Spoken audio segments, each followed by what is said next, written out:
Pues tomen asiento, por favor, ahora los presento. Qué honor tenerlos aquí. Bueno, antes que nada, gracias a todos ustedes que asistieron a la función con pues, los problemillas que tenemos. Como verán, no es muy grande el espacio y a veces nos vemos obligados a pedir que la gente haga cola y todo eso, porque aquí la cuestión es muy democrática y la cuestión es llegar a hacer cola y recibir el boleto. Pero por todo ese esfuerzo, nuestro agradecimiento a nombre del Colegio Nacional y de la Compañía Nacional de Teatro.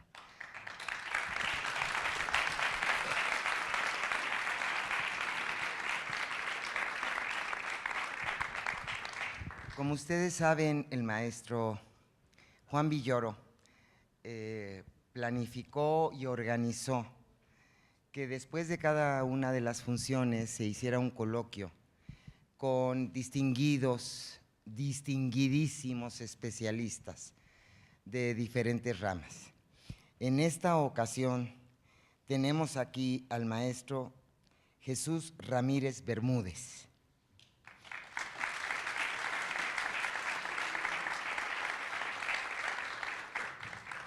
Al maestro Luis Fernando Lara,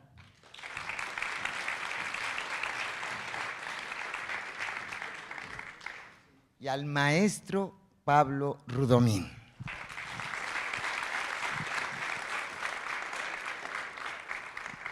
Lo siento, Pablo, pero como ahora me tengo que presentar yo, me fui por edades. Viva la juventud y los más viejitos quedamos al final. Bueno, pues les voy a leer muy rápidamente una brevísima semblanza de cada uno de ellos. Y ahora sí comienzo por el maestro Rudomín. Neurofisiológico y miembro del Colegio Nacional. Sus estudios, esto lo usamos para registrar, están dirigidos hacia el análisis de los mecanismos del control central de la información transmitida por aferentes musculares, cutáneos y articulares producidos por lesiones centrales, lesiones a nervios periféricos durante la inflamación aguda, así como el registro intra y extracelular de neuronas espinales. Es miembro de numerosos comités, consejos y organizaciones. El maestro Pablo Rudomín.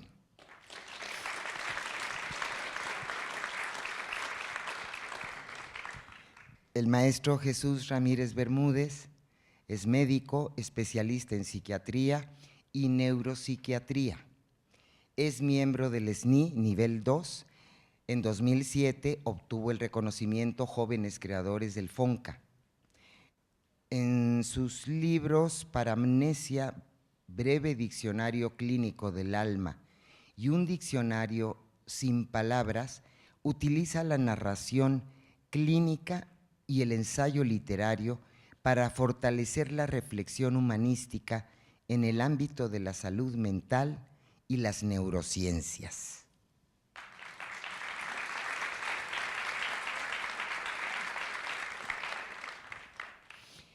Y Luis Fernando Lara, lingüista y miembro del Consejo Nacional, del Colegio Nacional. Dirige el proyecto del Diccionario de Español de México en el Colmex desde 1973. Fue investigador nivel 2 por casi 3 décadas y director del Centro de Estudios Lingüísticos y Literarios del Colmex de 1997 a 2003.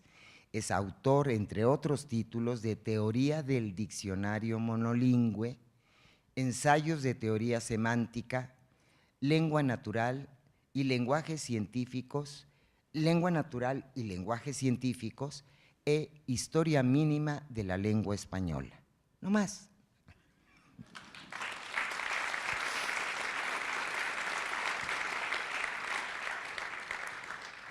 Yo soy Luisa Huertas, estudié en la Escuela Nacional de Arte Teatral in illo tempore y después en el CUT de la UNAM.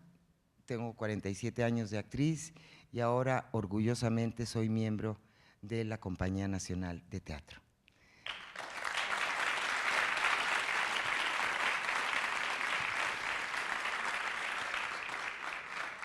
Pues ustedes dicen quién quiere hablar primero.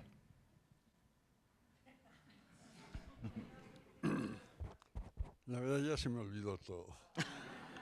No, de hecho, ¿se oye? A ver, usa este. Creo que hay que conectar. No, estaba conectado. ¿Se escucha ahora sí? Bueno, miren, yo me habían dado el guión de esta obra desde hace tiempo y me resistía a leerlo. No quise leerlo porque quise saber cuál era la impresión que iba a tener yo por primera vez, sin todas estas digresiones académicas, ni analizar las palabras, ni los conceptos fisiológicos, ni nada, sino cuál era mi impresión. Y en eso me basé yo en un hecho fisiológico fundamental, que son las neuronas espejo. Yo creo que muchos de ustedes han oído hablar de ellas. Dentro de nuestro sistema nervioso tenemos neuronas que nos ponen en contacto con el mundo externo, pero identifican una serie de patrones y hacen que uno se identifique con lo que está viendo. Por ejemplo, hay experimentos hechos con monos, mucho lo ha hecho Rizzolatti, en que entrenan a un mono a agarrar un objeto, pero el objeto se lo va a poner el investigador y le puede dar una comida, o le puede dar algo completamente sin significado. Y están registrando la actividad neuronal. Entonces, se han dado cuenta que el mono puede adivinar un poco la intención del movimiento de la persona que está viendo. Puede adivinar a través del movimiento si el investigador va a agarrar la comida que le interesa o no. Y se ha discutido mucho acerca de esta capacidad que tiene uno, que tenemos nosotros, de reconocer como parte de la función de las neuronas de espejo, las expresiones faciales. Y para mí la expresión facial fue muy importante y estaba yo hoy analizando las expresiones faciales, porque en lo personal, y creo que es una situación muy importante, a veces dicen más que las palabras.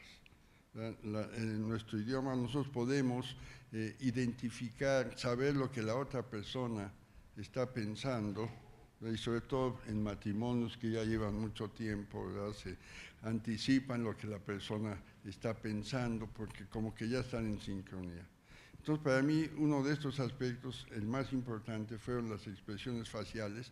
Y el segundo punto, qué tanto la persona se identificaba con el papel que estaba expresando. O sea, no es nada más una simple recitar una serie de palabras, sino vivir y sentirse parte de eso, transformarse precisamente en el personaje que está actuando. Y yo pude ver parte de esa transformación y me sentí, digo, curiosamente, hace unos días vi la película El Vestidor, que ustedes deben conocer, y me hizo meditar mucho de esto, acerca de cómo un actor puede transformarse en el personaje, y eso me gustaría insistir en este tipo de discusión, qué tanto lo asimila, qué tanto se vuelve parte de ello.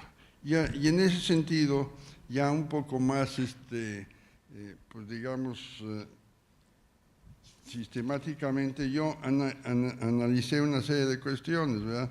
Estamos hablando de diccionarios, de cómo definir una palabra y lo que me gustó mucho al final, el concepto de libertad.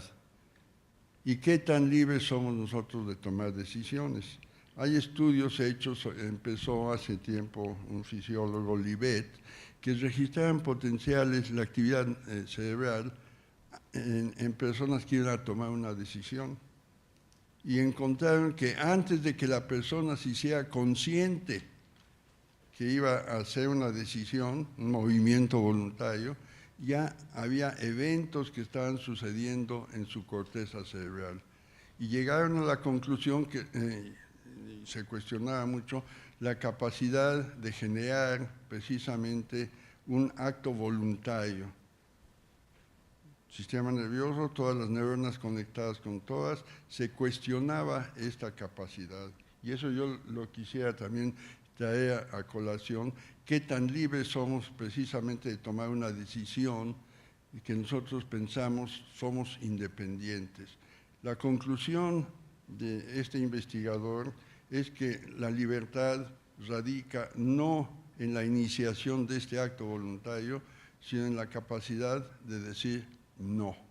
En un momento dado se ha iniciado este proceso, pero es un acto voluntario, así lo acepta la ciencia actualmente, la capacidad de decir no. Es decir, por ejemplo, alguien que se enoja, va manejando en el periférico y se le echa un coche y lo que uno quisiera es salir a golpear y decir no, detiene ese acto. Y esto tiene muchas implicaciones, no solo en nuestra vida cotidiana, sino en los procesos legales, por ejemplo. ¿Qué tan responsable es una persona de sus propios actos? Y desde luego hay situaciones de deterioro de función del sistema nervioso que se discutieron espléndidamente en esta obra, de cómo este deterioro va limitando esta capacidad de tomar decisiones.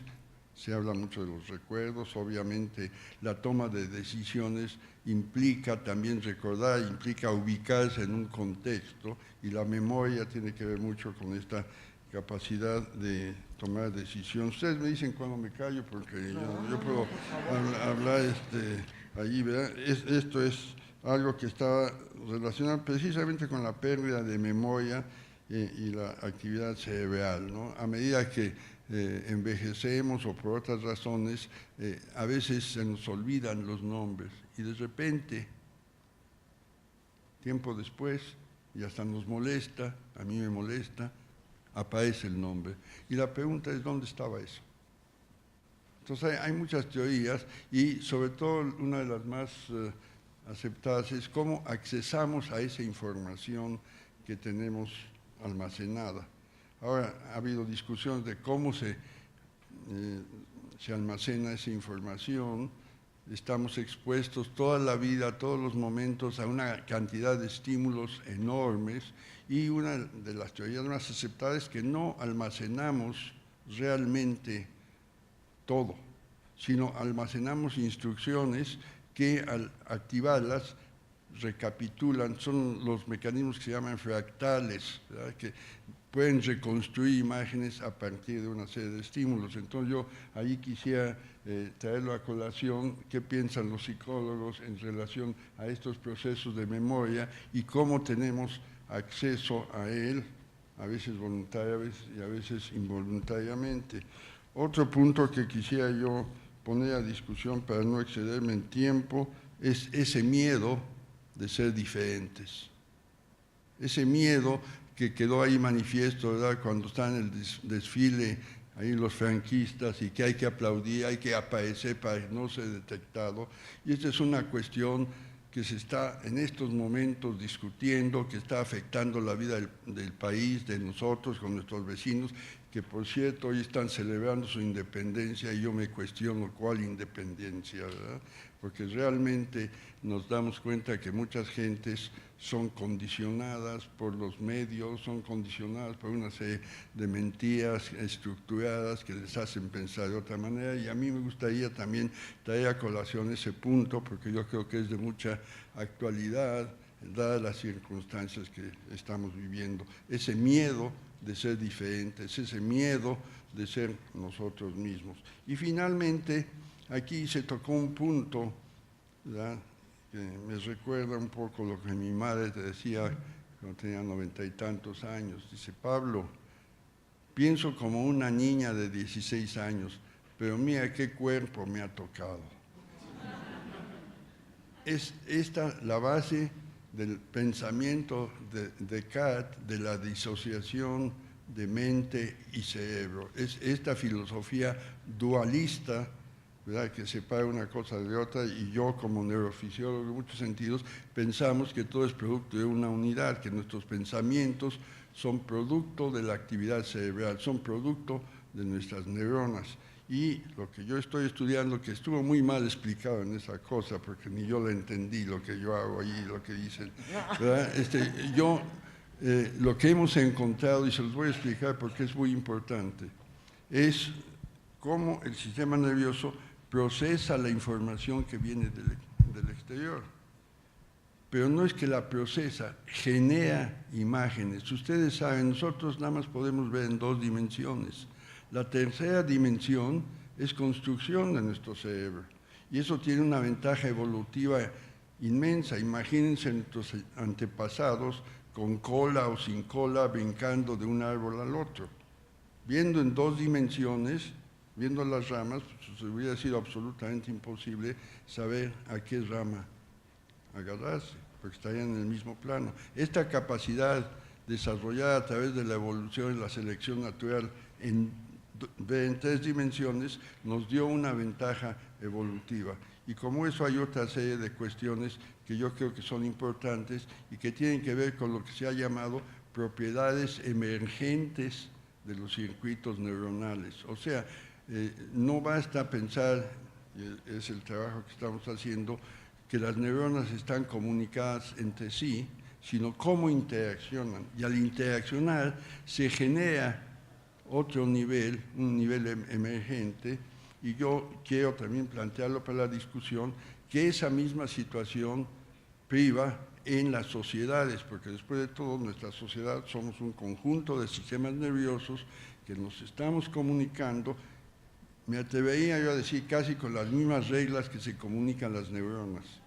Y si algún día les interesa eso, pues las pláticas que damos aquí en el Colegio Nacional, que doy junto con Ranulfo Romo, están dirigidas a esas cuestiones, tratando de que sean accesibles. Pero el punto importante que yo quiero señalar aquí es las interacciones entre neuronas dan otro nivel, y pienso que las interacciones entre los humanos también, y es un momento también muy determinante, que lo estamos viendo como todos estos medios de comunicación, con los telefonitos, con todos estos, ¿cómo se llaman? Los twitters y todas esas cosas, cómo están cambiando nuestra estructura, cómo están cambiando las relaciones, cómo las mentiras pueden proliferar y cómo no se han definido mecanismos como los que tiene el sistema nervioso para filtrar la información que es útil para la realización, por ejemplo, de movimientos o de procesos cognitivos. Yo quisiera dejar ahí mi intervención por este momento. Espléndido, espléndido, muchas gracias.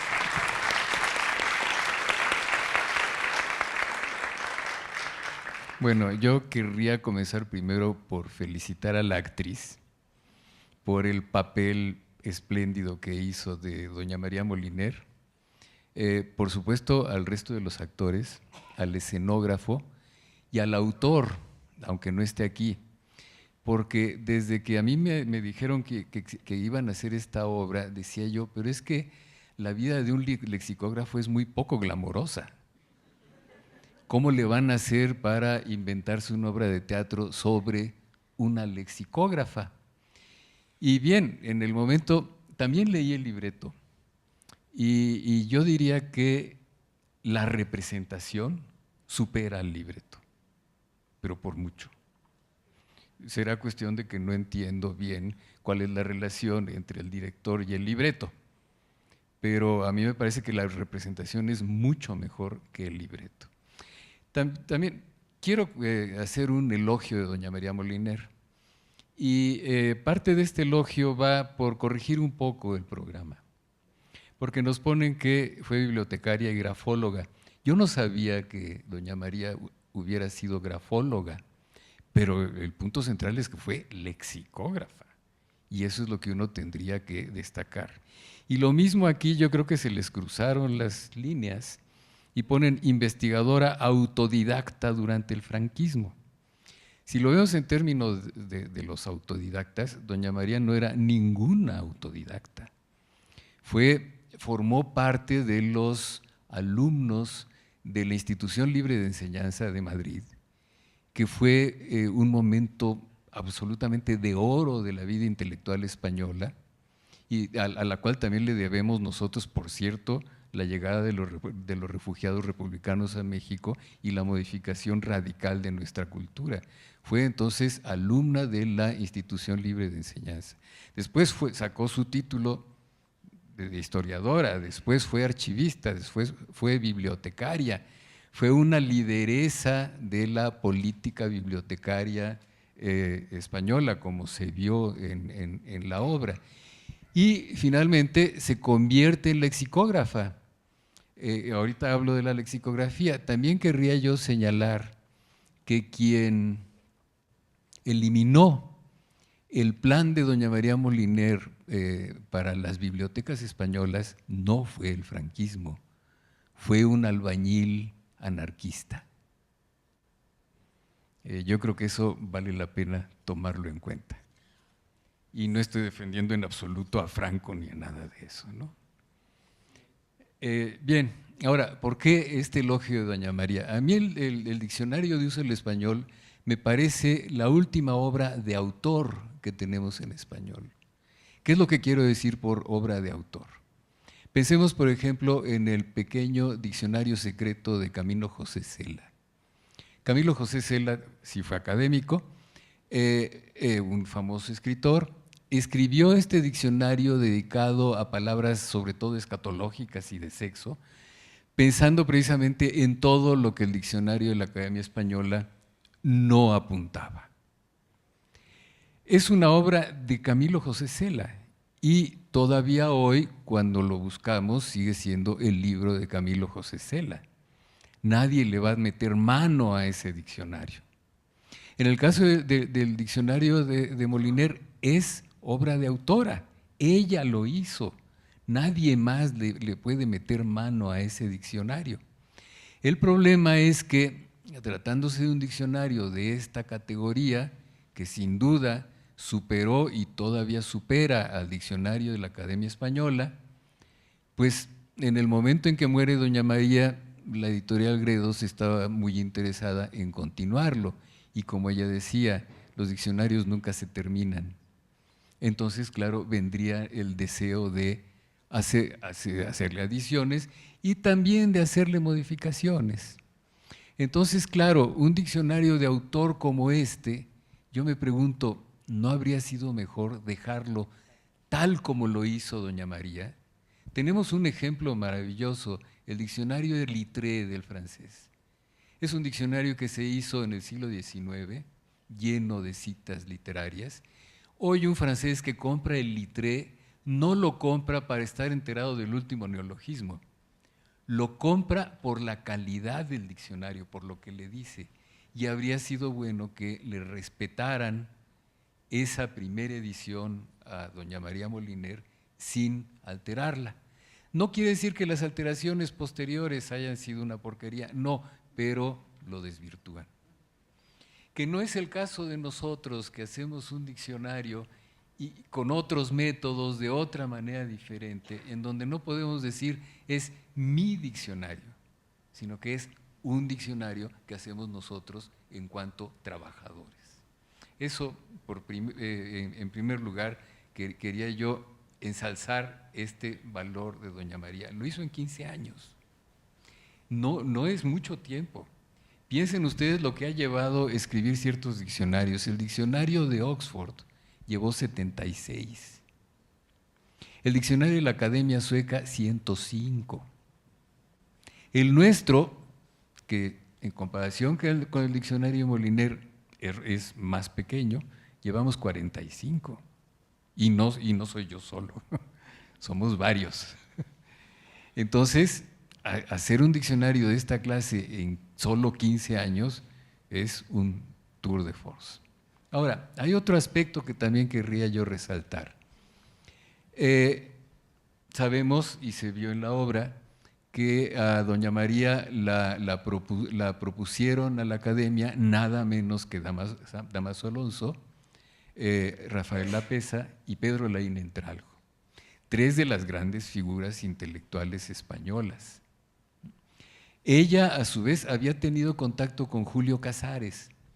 Julio Casares fue un miembro de la Academia quien escribió un diccionario llamado Diccionario Ideológico de la Lengua Española, que es precisamente un diccionario, como él decía, ordenado de la idea a la palabra.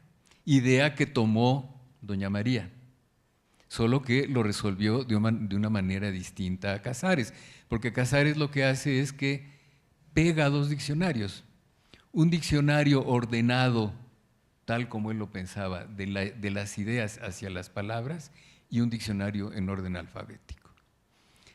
Claro, hoy los lingüistas empezamos a hacer lexicografía como lingüistas después de la primera aparición de doña María, ¿no? Empezamos, hay una fecha central que es 1971, cuando aparecieron dos trabajos muy importantes de metodología lexicográfica hecha por lingüistas. Entonces, claro, los lingüistas tenemos otras perspectivas, otras maneras de trabajar, y hoy no estaríamos de acuerdo con un trabajo así ordenado como lo hizo Casares y como lo hace el diccionario de Moliner en los catálogos que primero estaban integrados al artículo y después ahora están segregados en las siguientes ediciones.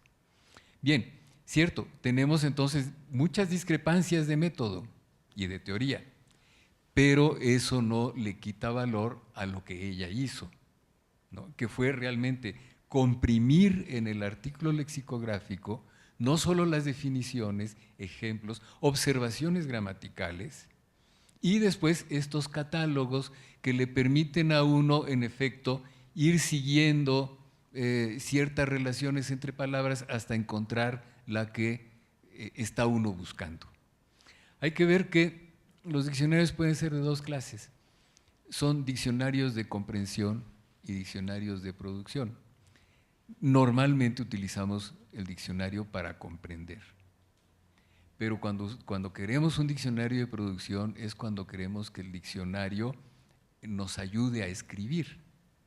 Y ordenar un diccionario de producción cuesta muchísimo trabajo. Es lo que ella hizo. Entonces, este mérito de María Moliner no se lo puede negar nadie. Y fue un ejemplo para todos los que hemos seguido trabajando en lexicografía. Viene el asunto de por qué no fue miembro de la Academia Española. Sí, yo supongo que había allí algún machismo, pero yo creo que también contaba mucho que fue republicana. Aunque haya vivido en un exilio interior, con libertad propia, de todas maneras seguramente era mal vista en el ambiente académico. Sobre todo hay que ver que la Academia Española es una aristocracia definida por el Estado. Ojalá fuera una aristocracia intelectual, es solo una aristocracia definida por el Estado. Y en ese sentido, ser académico en España significa acceder a un poder tanto intelectual como político tremendo.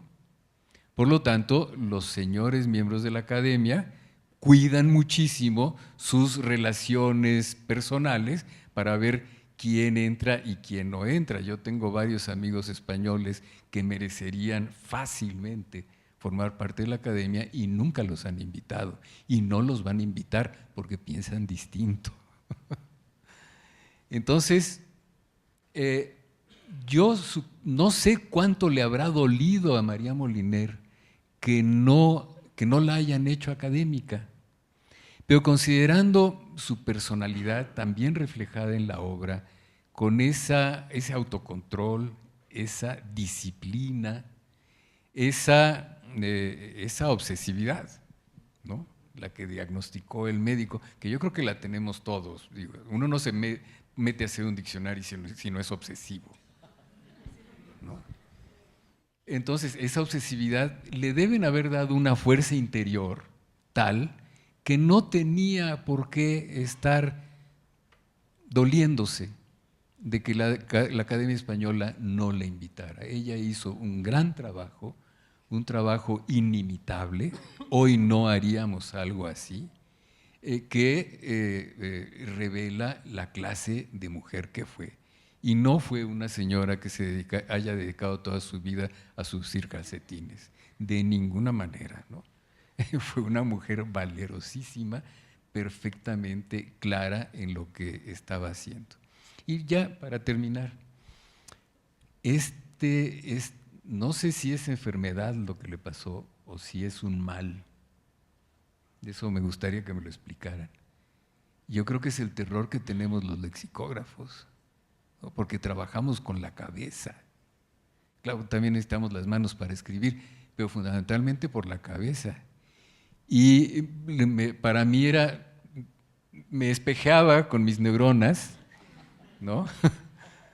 En lo que habrá sufrido doña María en el momento de estar trabajando una definición y que de pronto no le vinieran a la mente aquellas palabras que uno está buscando para la definición, que realmente nos coloca en momentos de crisis.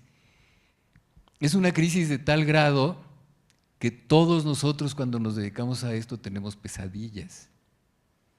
Un profesor de mi esposa, un psicoanalista alemán, cuando me conoció, mi esposa estaba haciendo una tesis sobre la identificación de los niños por medio de la lengua.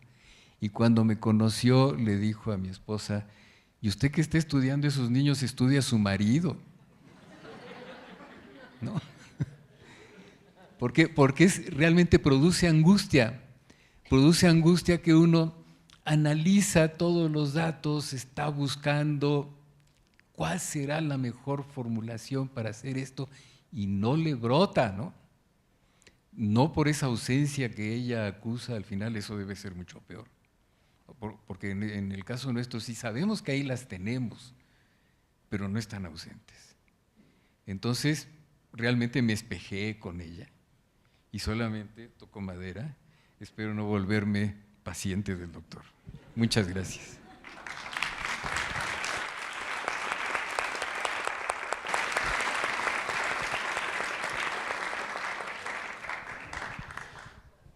Por mi parte, quisiera también felicitar a todo el equipo que ha hecho posible esta obra de teatro. Es una obra realmente formidable, con una enorme riqueza, ¿no?, de experiencias. Indudablemente propone y resiste muchas lecturas. Sin duda hay una lectura histórica, política, hay una lectura también desde la perspectiva de género, en forma obligada, ¿no? Y yo me voy a centrar un poco más podríamos decir, en una lectura clínica de la obra, ¿no? Además, toda vez que pues hemos tenido el privilegio de escuchar los comentarios pues ya previamente vertidos por el doctor Rudomín, por el doctor Lara, es un privilegio estar con ellos.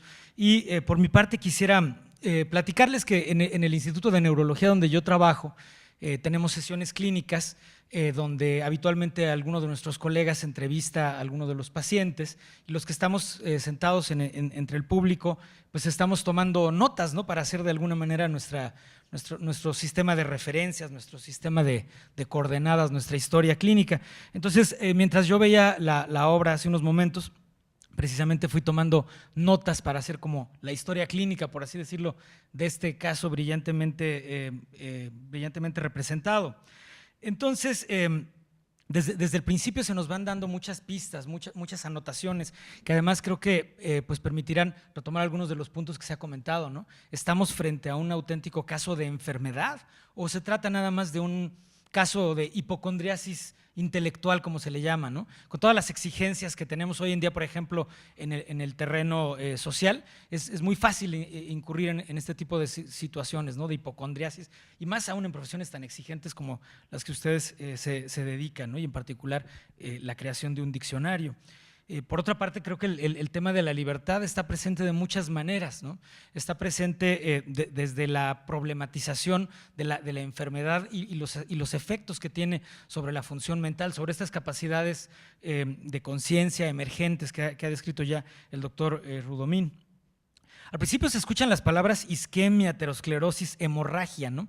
Que es el lenguaje de la época. Todavía se usan esas palabras, por supuesto, pero si nos ubicamos en el momento en el que está sucediendo la historia, ¿no? Ella vive de 1900, nace en 1900 y muere en 1981. Pues es propiamente en el terreno científico, vemos ya ahí cómo se asientan las teorías que en el paso del siglo XIX al siglo XX hicieron posible, por una parte, el desarrollo de las neurociencias y por otra parte el desarrollo de otras teorías, ¿no? Como el psicoanálisis, por ejemplo, que también surgió de alguna manera de esa separación entre la neurología y la psiquiatría. Y al principio de la representación vemos una exploración, un examen mental, ¿no? Se exploran las capacidades de reconocer objetos, son las gnosias, la capacidad de la escritura, donde llama la atención que María Moliner dice María Molière, ¿no? Ahí ya hay un primer error, un dato, ¿no? Lo hizo por nerviosismo, de estar frente al médico, o auténticamente estamos frente a una paragrafia, como se le llamaría técnicamente. Luego hay otras cuestiones que se empiezan a explorar, ¿no? Claramente el caso aparece como un problema de afasia inicialmente, al menos esa es la hipótesis y la pregunta, ¿no? ¿Está realmente perdiendo la capacidad cerebral para procesar el lenguaje o no? Y aquí, pues, por supuesto, hay muchas preguntas, ¿no? Hay toda clase de consideraciones. En su época se hablaba de la afasia amnésica, por ejemplo, ¿no? Esta anomia o esta incapacidad para encontrar las palabras porque se ha perdido el sistema de memoria que da soporte al lenguaje. También hay otras formas que podrían considerarse en el caso, ¿no? La demencia semántica, por ejemplo, donde las personas tienen la capacidad de decir las palabras en voz alta, de leerlas en voz alta, de escribirlas al dictado, pero no recuerdan ya el significado de las palabras. Por ejemplo, una persona puede repetir la palabra lavadora, ¿no? Pero cuando ve una lavadora no sabe que esa es la lavadora. O como en algún caso que reportamos alguna vez, ¿no? Una persona puede decir la palabra vegetariano, ¿no? Lo dice en voz alta, lo escribe al dictado y lleva muchos años siendo vegetariana esta persona, pero cuando pierde el significado de la palabra empieza a comer carne, ¿no? Esto nos revela pues que la pérdida del significado de las palabras va mucho más allá de una cuestión meramente lingüística, ¿no? Sino que está encarnada realmente en una serie de comportamientos. Por otra parte, se van planteando cuestiones muy interesantes, ¿no? Hay algunos casi tecnicismos que son guiños como para un ámbito de divulgación científica, ¿no? En algún momento dice el médico, es una pérdida de memoria reciente por lesión del hipocampo.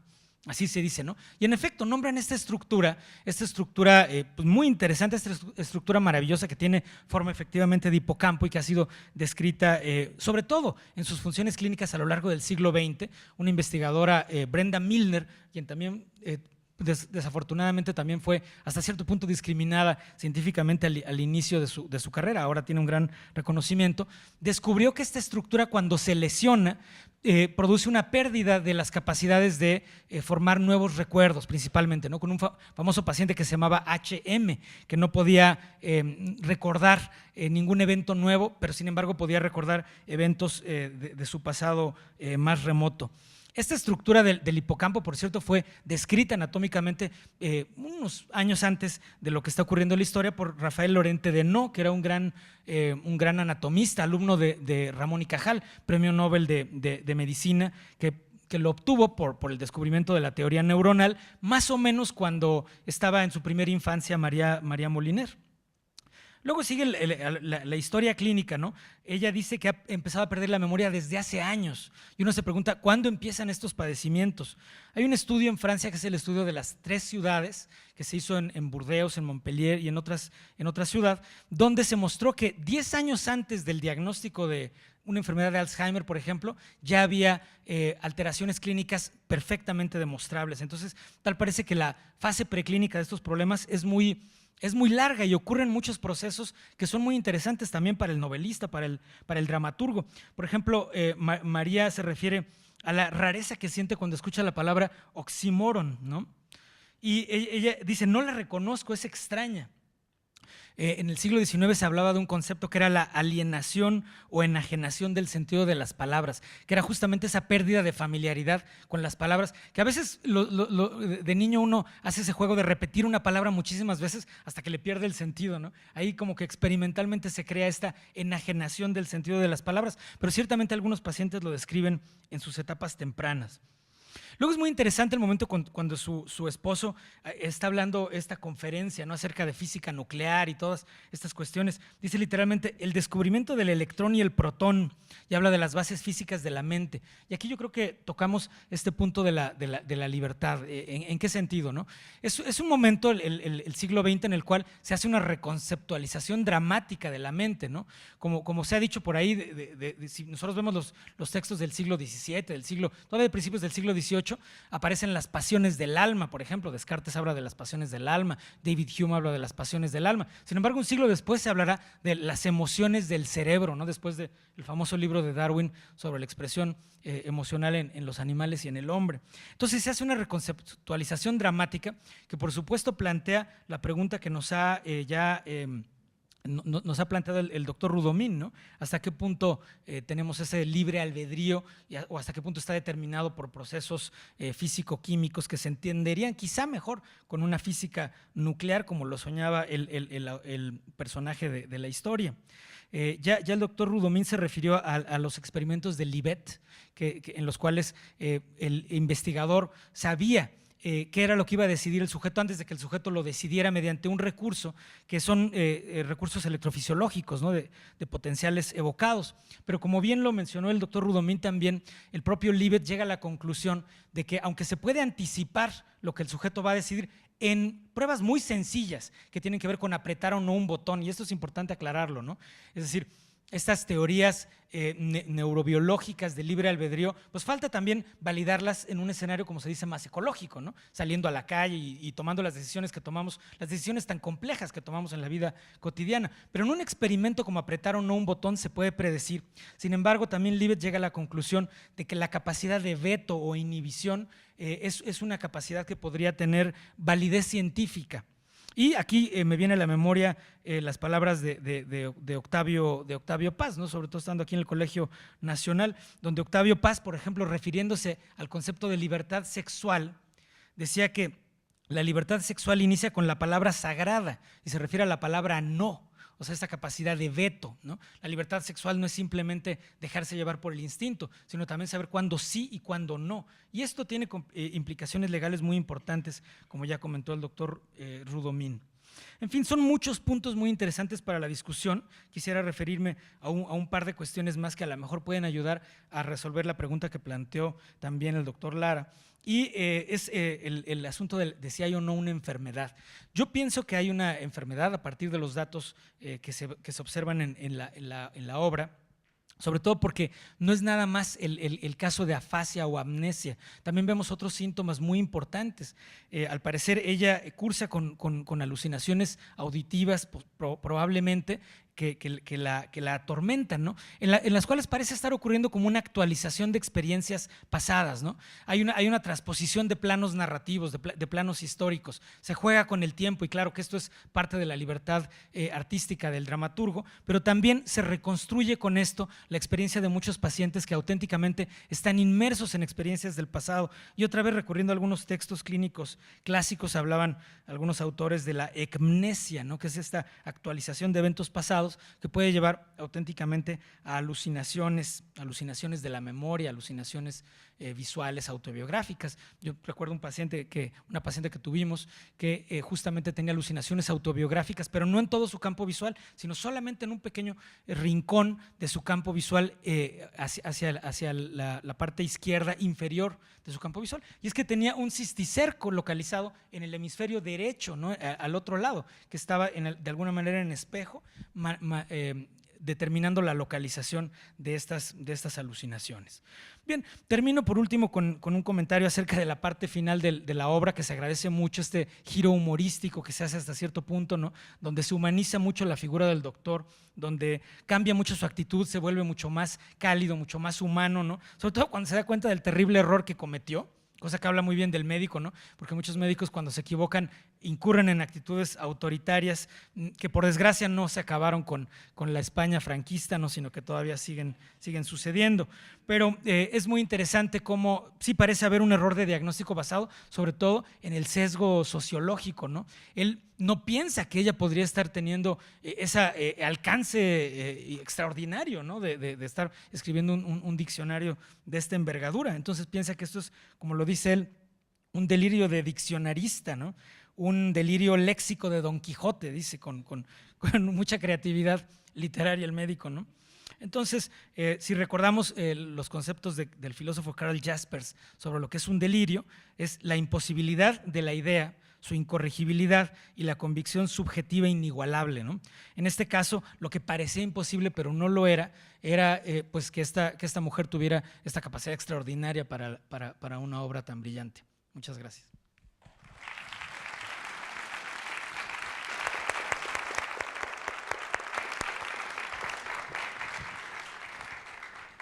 A cual más interesante, brillante y demás las intervenciones de los invitados, y uno queda con ganas de decirle, no, espéreme, tiene que venir a darnos una conferencia de un día entero a cada uno de ellos, a la Compañía Nacional de Teatro, o aquí, ¿verdad?, para que analicemos el diccionario desde todos estos puntos de vista. Yo nada más quiero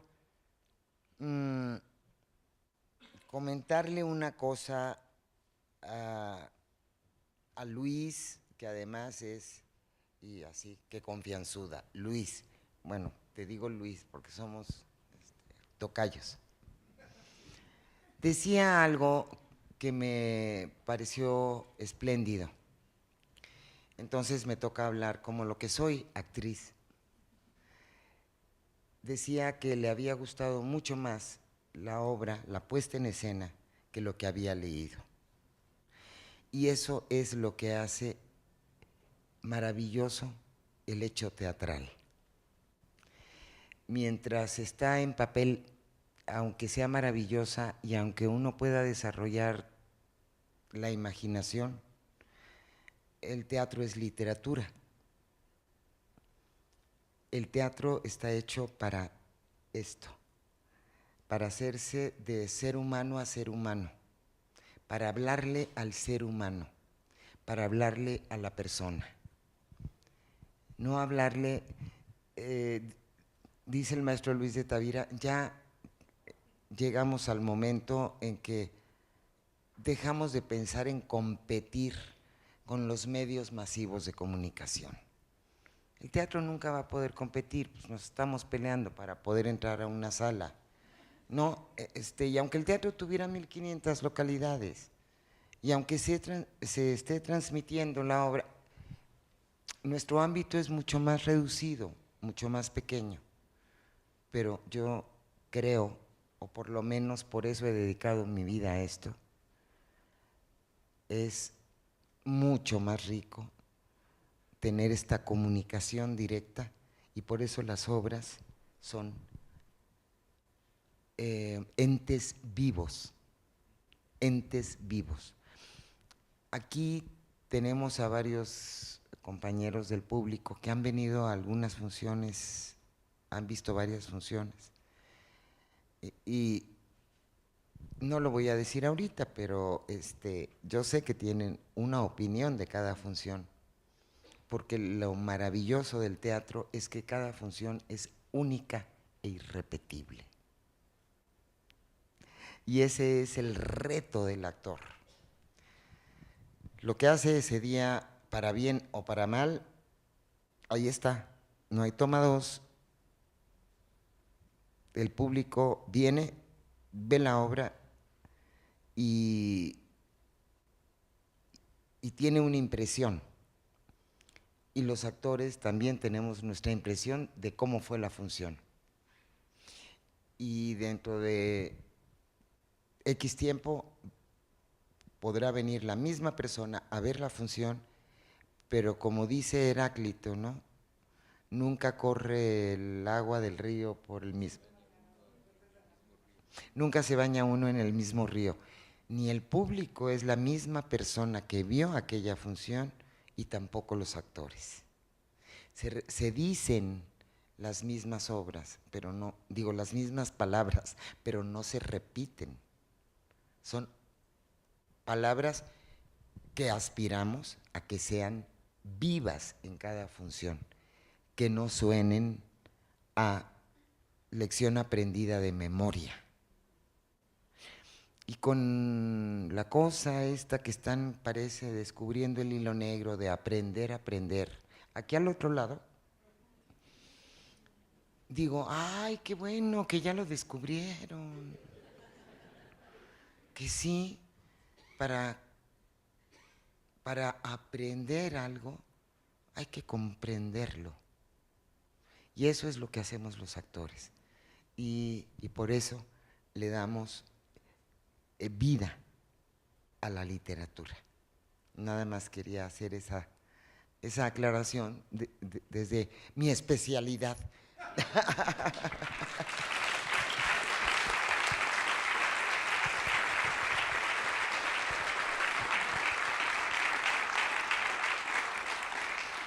Y bueno, insisto, habría mucho que preguntarles, pues tiene la palabra el público, ¿ok?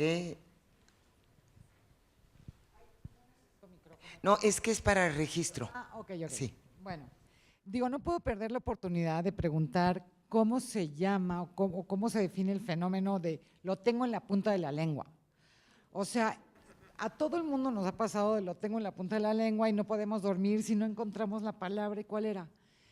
Por mi formación filosófica, lo único que yo puedo pensar es que va por el camino de la intuición. O sea, intuyes perfectamente qué es lo que quieres decir, pero la palabra la tienes en la punta de la lengua. ¿Qué es eso?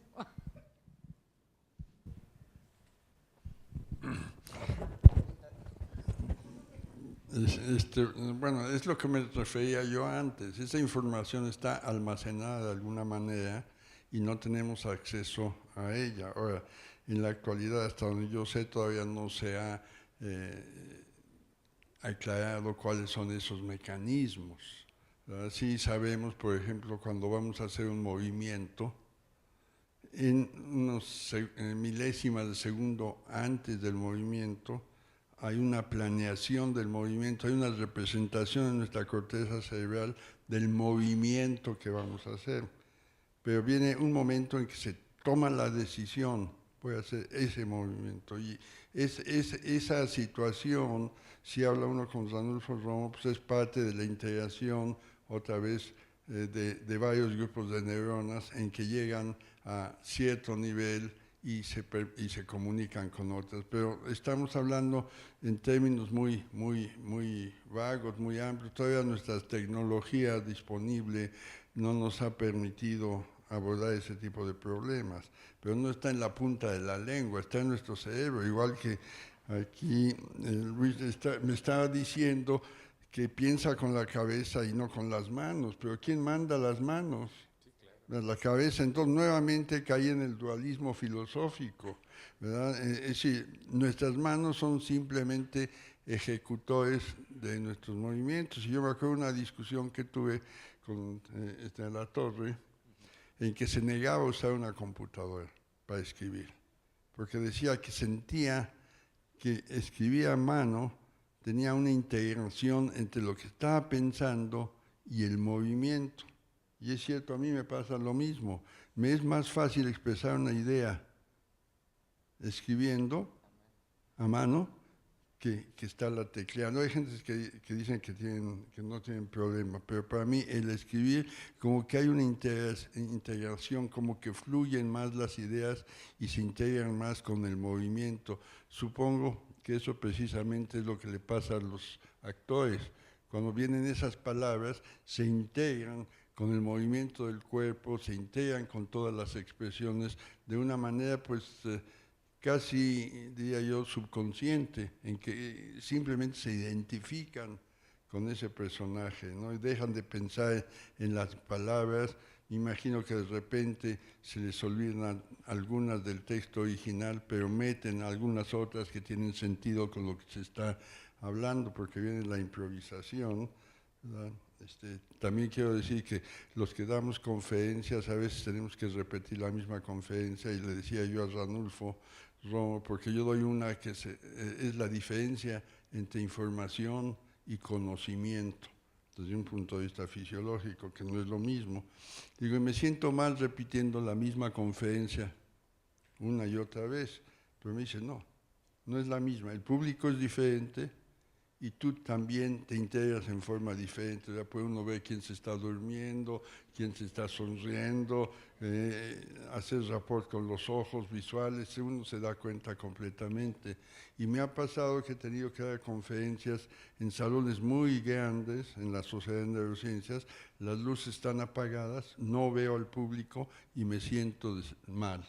Siento que no hay ese contacto del que estabas hablando. Pero lo de la punta de la lengua, pues no sé, a ver qué aquí. Si me permites, Claro.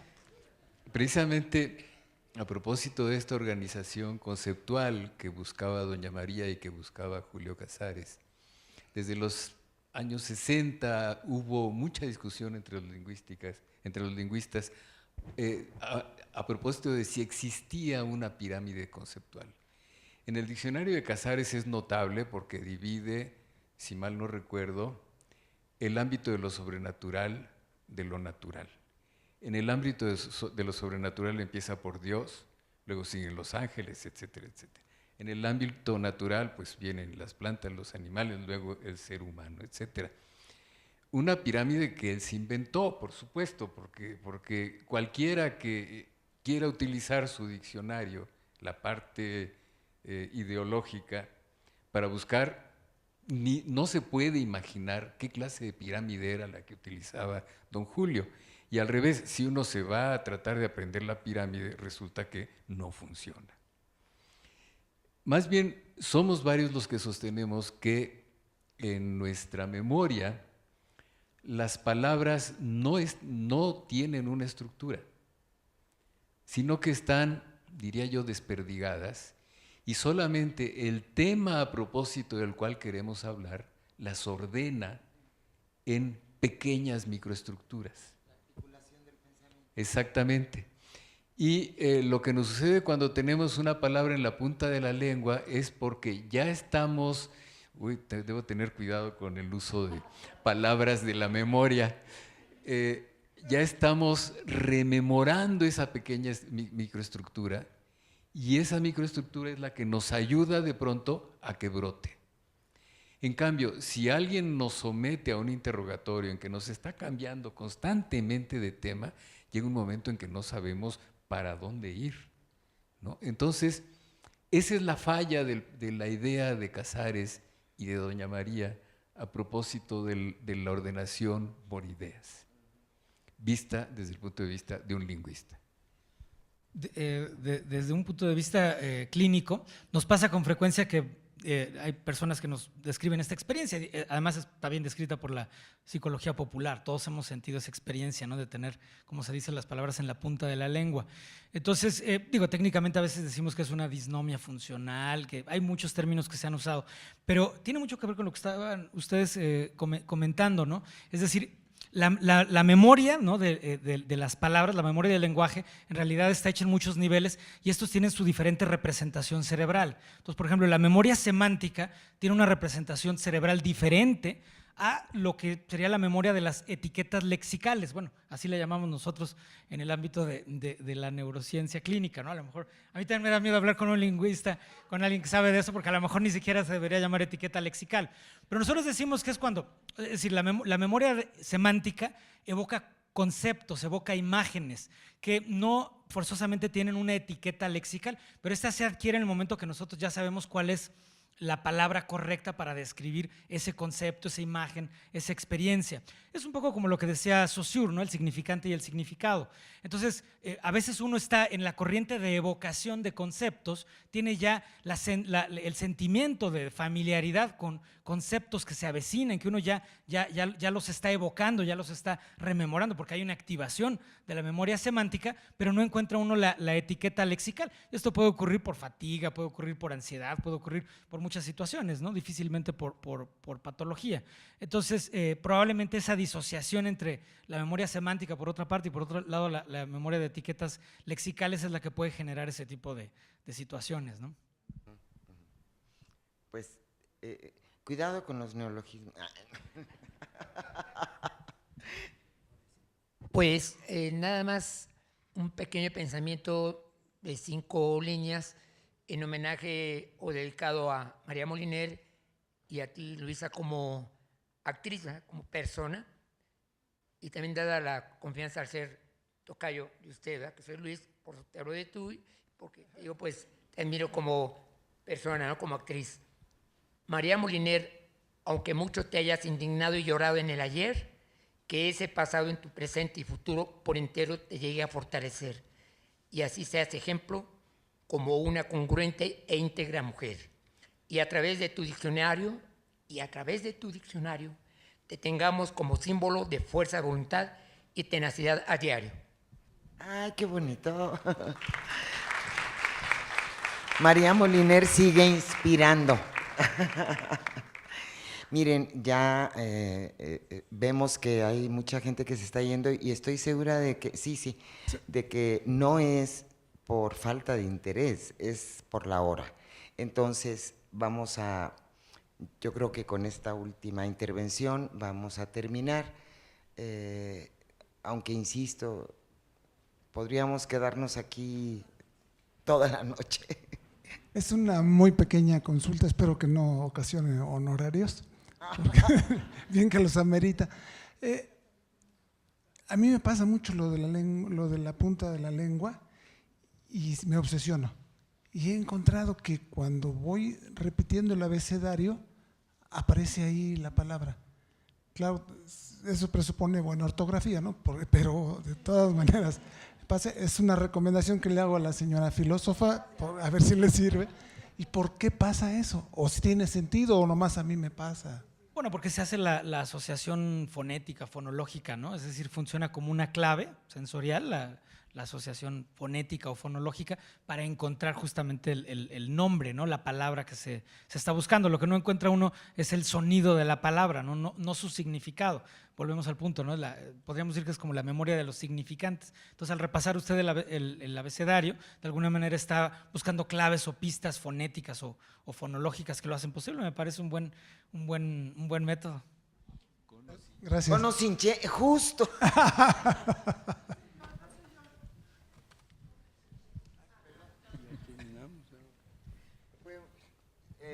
Es que preguntamos a ambos, se nos ocurrió el mismo chistorete, cono sin che, recorre el alfabeto. Bueno, ahora sí que la última. ¿Quién es?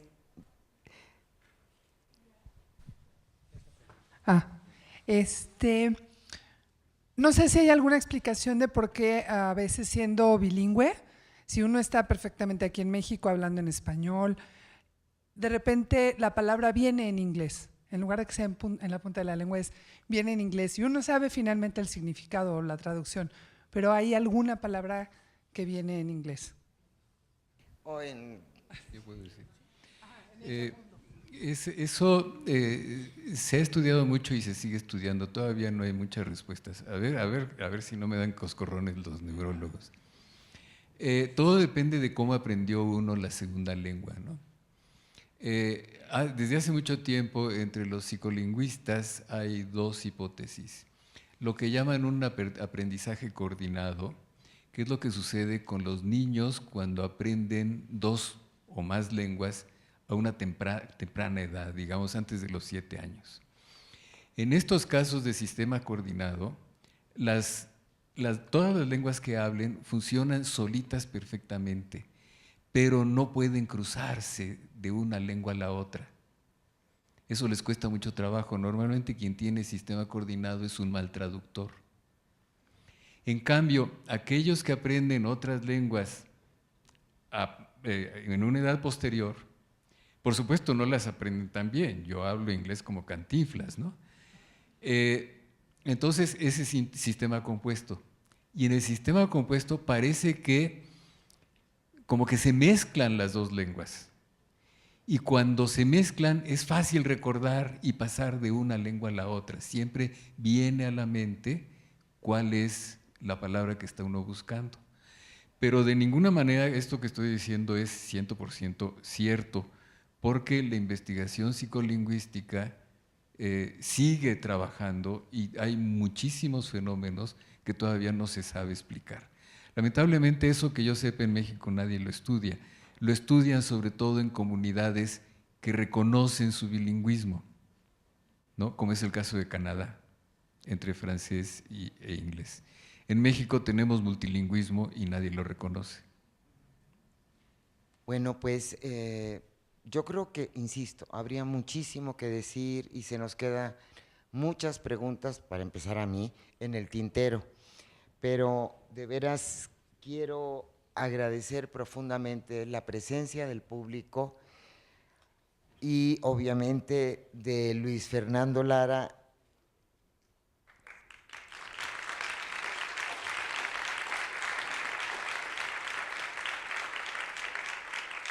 de Jesús Ramírez Bermúdez, y del maestro Pablo Rudomín.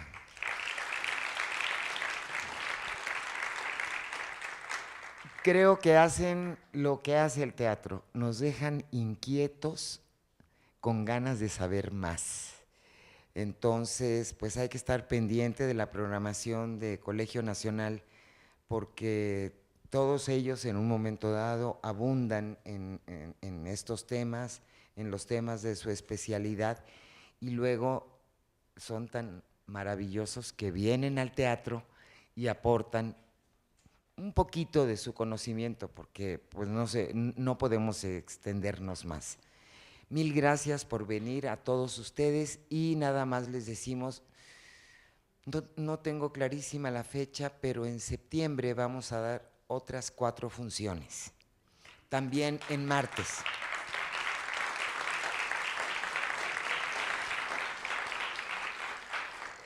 No recuerdo la fecha exacta. ¿Alguien se acuerda por ahí? ¿Alguien de colegio? No. Bueno, pero lo verán anunciado, métanse a la página o dense la vuelta, porque aquí siempre hay algo que escuchar y siempre es importante y siempre es necesario.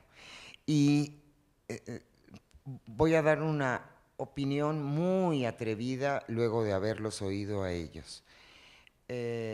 Quizá es porque la palabra en el otro idioma te significa más como ser humano que en tu lengua, por angas o mangas. Es quizá a los actores nos pasa. Bien, muchas gracias a todos. Buenas noches.